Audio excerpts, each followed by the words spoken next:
Hello everyone, myself Dr. Vatsalya, Assistant Professor, Department of Swasthavruta from Hita Ayurveda Medical College. ಇಂದು ನಾನು ನಿಮ್ಮೊಂದಿಗೆ insomnia ಅಂದರೆ ನಿದ್ರಾಹೀನತೆ ಇದರ ಬಗ್ಗೆ ಮಾಹಿತಿ ನೀಡುತ್ತೇನೆ. ನಿದ್ರಾಹೀನತೆ ಎಂದರೆ ನಿದ್ರೆ ಬರದೇ ಇರುವುದು, ನಿದ್ರೆಯನ್ನು ಮುಂದುವರಿಸಲು ಕಷ್ಟವಾಗುವುದು ಅಥವಾ ಸಮರ್ಪಕ ವಿಶ್ರಾಂತಿ ದೊರೆಯದಿರುವುದು. ಇದಕ್ಕೆ ಕಾರಣಗಳು ತಪ್ಪಾದ ನಿದ್ರೆ ಅಭ್ಯಾಸಗಳು ಅಂದರೆ ಅನಿಯಮಿತ ಮಲಗುವ ಸಮಯ, ಒತ್ತಡ, ಕಳವಳ ಅಥವಾ ಖಿನ್ನತೆ, ಕೆಲವು ಔಷಧಗಳ ಬಳಕೆ, ಕಾಫಿ, ಮದ್ಯ ಮತ್ತು ತಂಬಾಕು ಸೇವನೆ, ಹೆಚ್ಚು ಮೊಬೈಲ್ ಅಥವಾ ಟಿವಿ ಬಳಕೆ, ವೈದ್ಯಕೀಯ ಸಮಸ್ಯೆಗಳಾದ ಥೈರಾಯ್ಡ್, ಹಾರ್ಮೋನಲ್ ಇಂಬ್ಯಾಲೆನ್ಸಸ್ ಮುಂತಾದವುಗಳಾಗಿರಬಹುದು.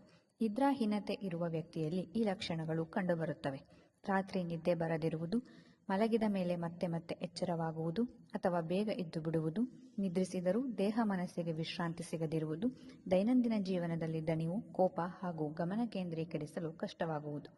ನಿದ್ರಾಹೀನತೆಯು ಅಹಿತಕರ ಜೀವನ ಶೈಲಿಯಿಂದ ಉಂಟಾಗುವುದರಿಂದ ಇದಕ್ಕೆ ಚಿಕಿತ್ಸೆಯೊಂದಿಗೆ ಸರಿಯಾದ ಜೀವನ ಶೈಲಿ, ಸರಿಯಾದ ಆಹಾರ ವಿಹಾರ, ವ್ಯಾಯಾಮ ಮತ್ತು ಯೋಗದ ಅವಶ್ಯಕತೆ ಹೆಚ್ಚಾಗಿರುತ್ತದೆ.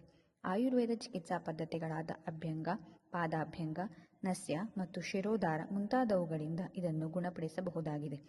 ಈ ಎಲ್ಲ ಸೌಲಭ್ಯಗಳು ನಮ್ಮ ಹಿತ Ayurveda medical college hospital and research ಸೆಂಟರ್ನಲ್ಲಿ ಲಭ್ಯವಿದ್ದು, ಇದೇ ಶನಿವಾರ ಅಂದರೆ 4/10/2025 ಬೆಳಗ್ಗೆ 9:30ರಿಂದ ಸಂಜೆ 4:30ರವರೆಗೆ ಇನ್ಸೋಮ್ನಿಯಾ ಕ್ಯಾಂಪ್ ಅನ್ನು ಆಯೋಜಿಸಲಾಗಿದೆ. ಆಸಕ್ತರು ಇದರ ಸದುಪಯೋಗ ಪಡೆದುಕೊಳ್ಳಬೇಕು. ಹೆಚ್ಚಿನ ಮಾಹಿತಿಗಾಗಿ ಈ ಕೆಳಕಂಡ ನಂಬರನ್ನು ಸಂಪರ್ಕಿಸಿ.